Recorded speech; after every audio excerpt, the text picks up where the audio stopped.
मैं Shalini, daughter of Jaichand Yadav. मेरी उम्र 22 साल है। ये मेरा आधार कार्ड, मेरी एज प्रूफ है। मैं HIG 1/8 बर्रा 6 की रहने वाली हूँ।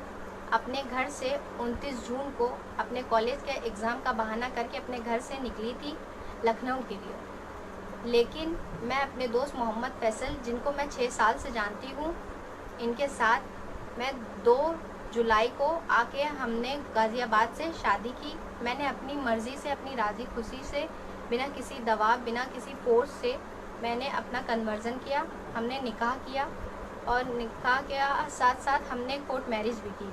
और ये हमारा 2 तारीख को गाज़ियाबाद से हमने दोनों ने मैरिज अपने खुद से कोर्ट मैरिज की है। ये रहा सर्टिफिकेट। मेरी शादी का जैसे ही मेरे घर वालों को पता चलता है तो उनमें से मेरे बड़े वाले भाई का, जिनका नाम विकास यादव है, फ़ोन आता है और वो मुझसे कहते हैं कि जो तुमने कर लिया है, तुम समझ रही हो कुछ नहीं होगा, पर ऐसा कुछ नहीं है, तुम्हें आना पड़ेगा और तुम जो समझ रही हो कि तुम बच जाओगी, तुम्हें कुछ नहीं होगा, या जो तुमने कर लिया वो हम सब मान जाएंगे, तो ऐसा कुछ नहीं है, तुम्हें आना पड़ेगा। ये सब सुन के मैंने फ़ोन काट दिया और इस बीच मेरे घर वालों से बात होती रही।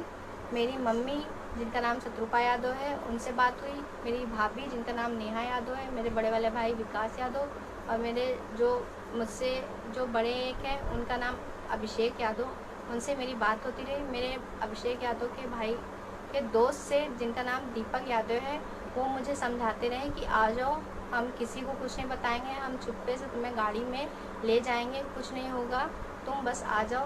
पर मैं अपनी मर्ज़ी से आई थी, तो मैंने उनसे बोला कि नहीं, मैं नहीं आ सकती। फिर मैंने फ़ोन काट दिया। फिर उसके बाद मेरे पापा का 2-3 बजे रात में फ़ोन आता है और वो मुझसे बात करते हैं, मुझसे और फैसल से भी बात करते हैं।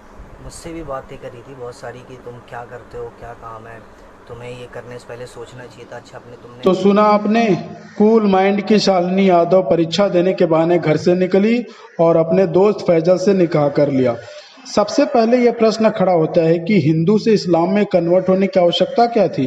क्यों मोहम्मद फैजल ने इस्लाम छोड़कर हिंदू में वापसी नहीं की? शालिनी यादव ने ही क्यों अपने को कन्वर्ट किया?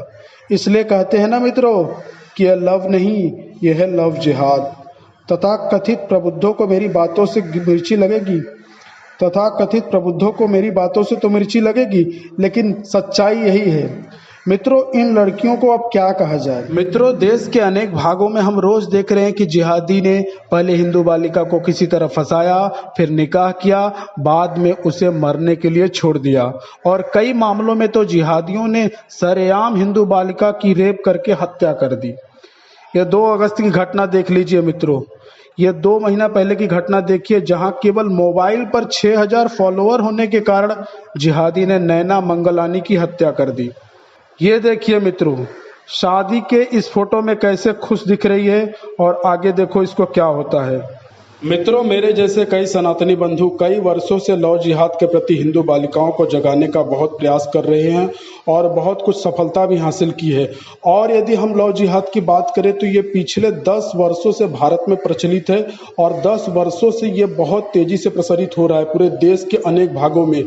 तो यदि आपकी बहन या आपकी बेटी या आपकी पुत्री कोई भी हो, आपकी सगी संबंधी हो, यदि वह लव जिहाद का शिकार आज हो रही है या कल हो रही है, तो इसका अर्थ ये है कि पिछले 10 वर्षों से जो जागरूकता अभियान हम चला रहे हैं या अनेक सनातनी बंधु इसमें अपना प्रयास कर रहे हैं, उन लोगों के प्रति आपने अपना ध्यान नहीं दिया।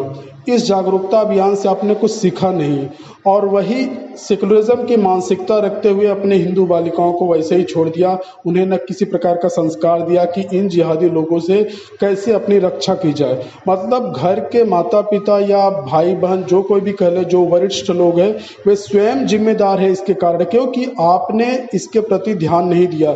अन्यथा ये घटनाएं सुनने का नाम नहीं लेते मित्रों। हम रोज ये प्रतिदिन घटनाएं देख रहे हैं कि हिंदू बालिका को पकड़ नकली नाम रखकर फंसाया, कभी हाथों पर कलावा बांधकर, कभी मंदिर जाने का ढोंग कर कर, तो अनेक तरीके से जिहादी हिंदू बालिका को फंसा रहे हैं। लेकिन चूंकि हिंदू माता पिता अब पहले जैसे संस्कार नहीं देते अपने हिंदू बालिकाओं को, इसलिए वे सेकुलरिज्म की आड़ में आसानी से इन लोगों के ट्रैप का शिकार हो जाती है।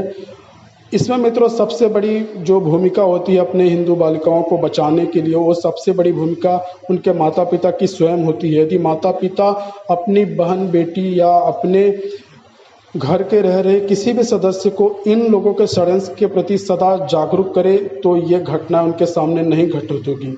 और पिछले 10 वर्षों से यदि आपने इस घटना के बारे में नहीं सुना, ना इस घटना के प्रति आपने कोई सचेतता दिखाई, तो इसका अर्थ ये है कि आप अपनी हिंदू बालिकाओं या अपनी पुत्रियों को इसमें मरने के लिए स्वयं छोड़ रहे हैं। इसके लिए कोई जिम्मेदार नहीं है मित्रों।